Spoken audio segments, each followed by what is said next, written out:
सागर के खेल परिसर ग्राउंड में आरक्षण के विरोध को लेकर हजारों की संख्या में एकत्रित हुए। 2 बजे से कार्यक्रम की शुरुआत हुई।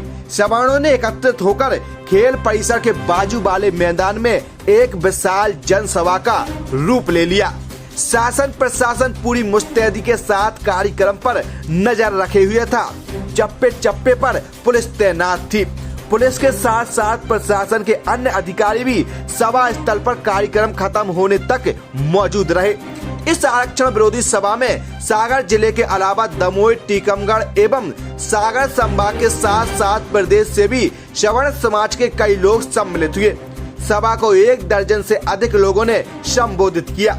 सभी वक्ताओं ने अपने वक्तव्य में प्रायः एक ही बात रखी कि आरक्षण को जातिगत आधार पर नहीं बल्कि आर्थिक आधार पर दिया जाना चाहिए, क्योंकि आरक्षण का लाभ वास्तव में सभी समाजों के आरक्षण के योग्य व्यक्तियों को ही दिया जाना चाहिए।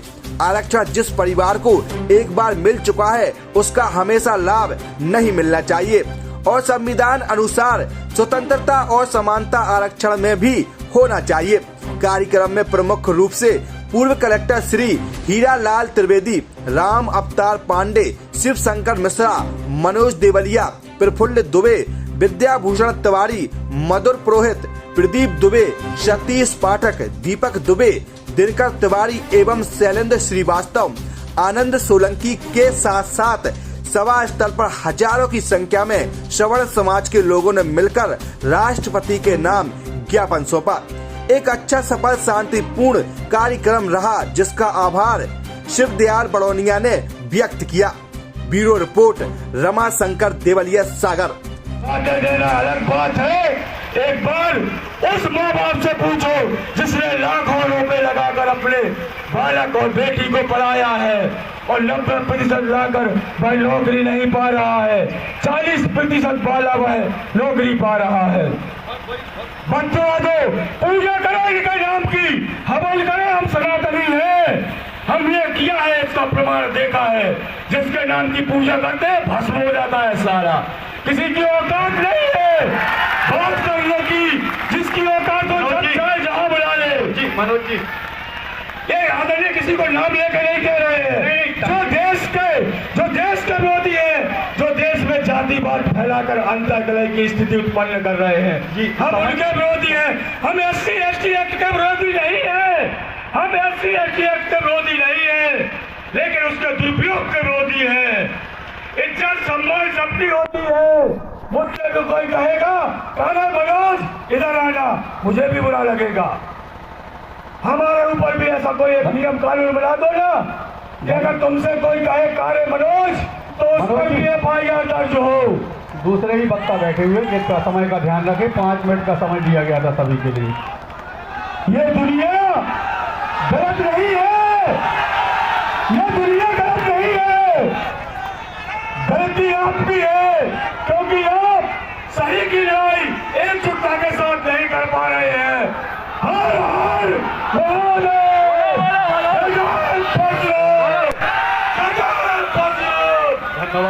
आज ये जो कार्यक्रम था एक्चुअली ये गैर राजनीतिज्ञों की तरफ से शुरुआत हुई। ये परेशान लोगों के द्वारा किया गया एक कार्यक्रम है, ये आयोजन है। ये दरअसल पहली सीढ़ी है। इसके बाद हम एक के बाद एक कई सीढ़ियाँ चढ़ने के लिए तैयार हैं, जब तक कि हम अपने सवर्ण समाज को, जिसमें कि सवर्ण समाज की सभी जातियाँ आती हैं, जब तक कि हम उन्हें एक अच्छे स्तर तक नहीं पहुँचा देते, क्योंकि हम दलित बन चुके हैं।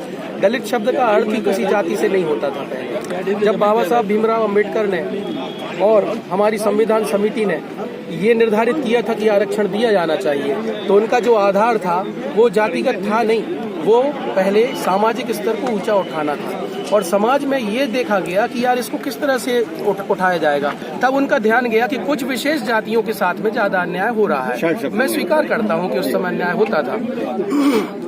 उसको देखते हुए जातिगत आरक्षण लागू किया गया, जो कि 10 वर्षों के लिए था। और उसमें ये देखा जाना था कि जैसे ही ये जातियां ऊपर उठ के आ जाएंगी और हमारा समाज एक रस हो जाएगा, तो उसके बाद आरक्षण समाप्त कर दिया जाना है। लेकिन कालांतर में देखा गया कि राजनीतिक दलों ने इसका नाजायज फायदा उठाया। उनको समझ में आ गया कि इस तरह से वोट की राजनीति खेलना बहुत फायदेमंद रहेगा।